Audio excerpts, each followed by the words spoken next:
By the early 1970s, Emperor Haile Selassie had ruled Ethiopia for more than 4 decades, since 1930.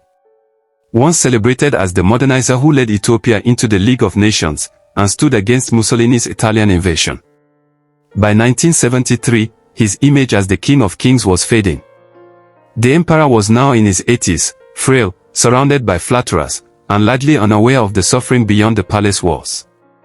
While the capital, Addis Ababa, displayed luxury, much of rural Ethiopia was crippled by poverty, drought, and feudal oppression. In 1973, an appalling famine struck Wola province, killing over 200,000 people. News of the famine was suppressed, but in March 1974, the BBC aired a documentary by journalist Jonathan Dembobi, showing starving Ethiopians while government ministers held lavish banquets. The film enraged the nation and shattered the myth of Haile Selassie's divine rule. Meanwhile, discontent swept through Ethiopia's institutions. Students protested demanding land to the tiller, workers went on strike, and soldiers mutinied over unpaid wages. The empire's foundations was beginning to crack. In February 1974, mutinies broke out at the Nijili Barana garrison in southern Ethiopia and later at the 2nd Division in Asmara. The mutineers demanded for better pay and food, not political change. Their rebellion exposed how fragile the imperial military had become. That same month, Prime Minister Aklolo Haptwood, a loyal servant of the emperor since the 1930s, resigned amid pressure. He was replaced by Endaka Chumakanon, a more liberal nobleman, but his attempt at reform came too late. By June 1974, mid-level army officers began organizing themselves into a secret body they called the DUG. The Amharic word for committee. Their official title was the Coordinating Committee of the Armed Forces, Police, and Territorial Army.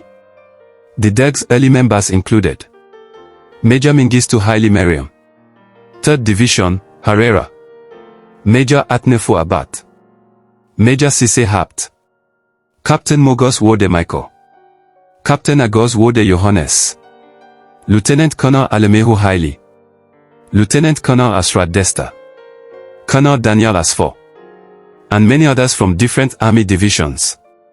Their stated goal was to clean corruption from the government, but within months, they seized the entire state. By July 1974, demonstrations had paralyzed the country's capital, Addis Ababa.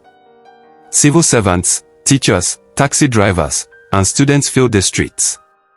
The army became the final power broker.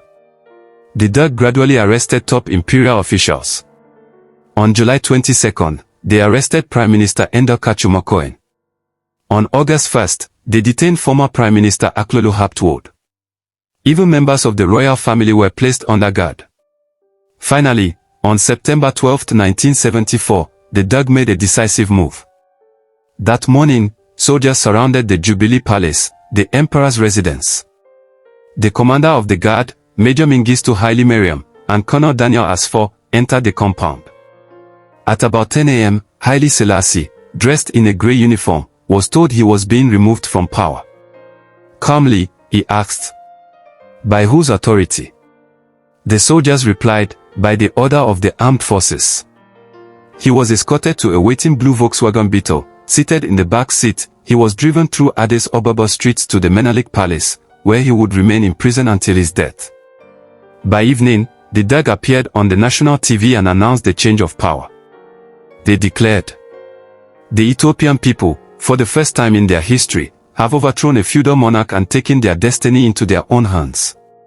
Haile Selassie's 3,000-year-old Solomonic dynasty, tracing back to the union of King Solomon and the Queen of Sheba, had ended. The DUG abolished the monarchy, dissolved parliament, and suspended the 1955 constitution and established the Provisional Military Administrative Council, PMAC. General Aman Andom, a respected Eritrean-born officer and former commander of the UN peacekeeping force in the Congo, was made chairman of the DUG and head of state. However, he opposed mass executions and sought negotiations with the Eritrean Liberation Front, ELF, who were fighting for independence. This stance angered the radical faction led by Major Mengistu Haile Mariam and Major Atnefo Abate, who wanted swift and violent revolutionary justice. Tension grew between Aman Andom and the DUG throughout October and November 1974. Aman delayed signing death warrants for imprisoned imperial officials, preferring a legal trial. Mengistu accused him of weakness and plotting to restore the monarchy. On the night of November 23, 1974, the Derg moved decisively. At around 11 p.m., Derg soldiers surrounded General Aman Andam's home in Addis Ababa. A fierce gunfight broke out between the Derg and Aman loyalists. Aman refused to surrender and was killed inside his house. Some accounts say he shot himself to avoid capture. That same night, in the Haile prison, later known as the Central Prison, 59 former imperial officials were executed by firing squad on Mengistu's orders. The victims included some of Ethiopia's most senior statesmen, ministers, and military officers.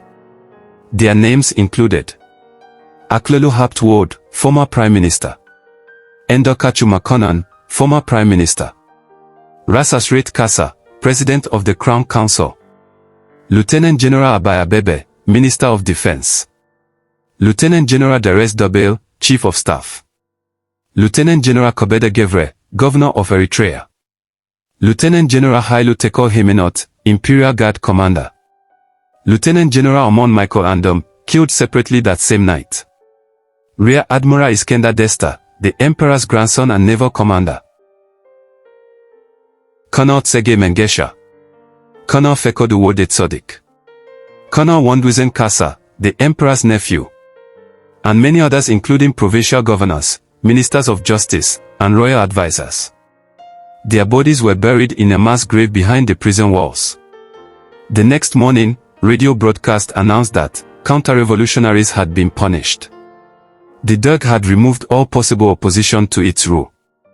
After the executions, Emperor Haile Selassie was completely isolated in detention. He was transferred to a small room in the Grand Palace, guarded by Derg soldiers under Colonel Daniel Asfor and Captain Mengistu Haile Mariam security officers.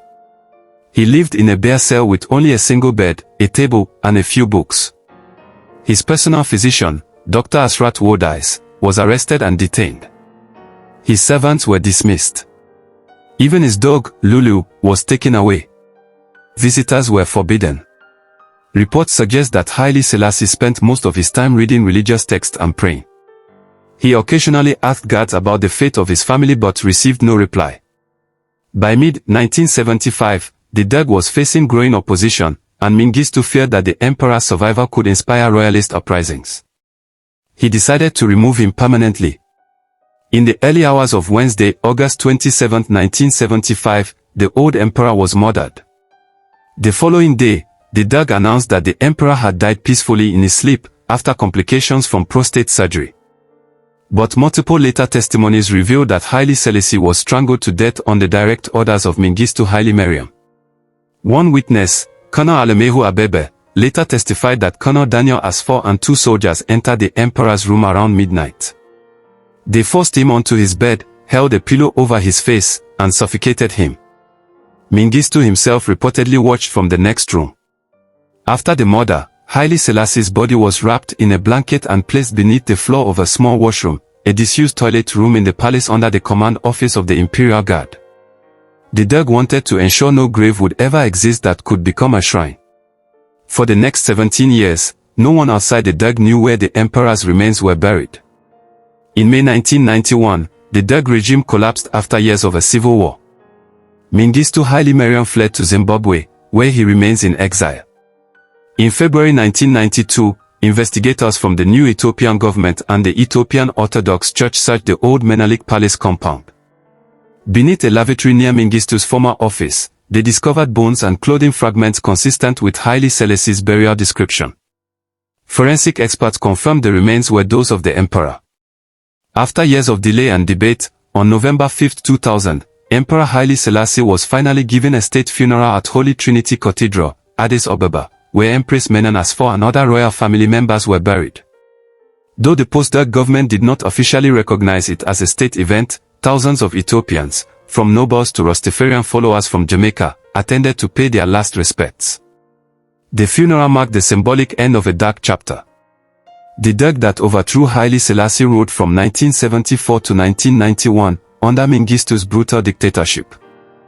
During his reign, Ethiopia endured mass executions, famine, and the Red Terror between 1977 to 1978, during which tens of thousands of Ethiopians were killed.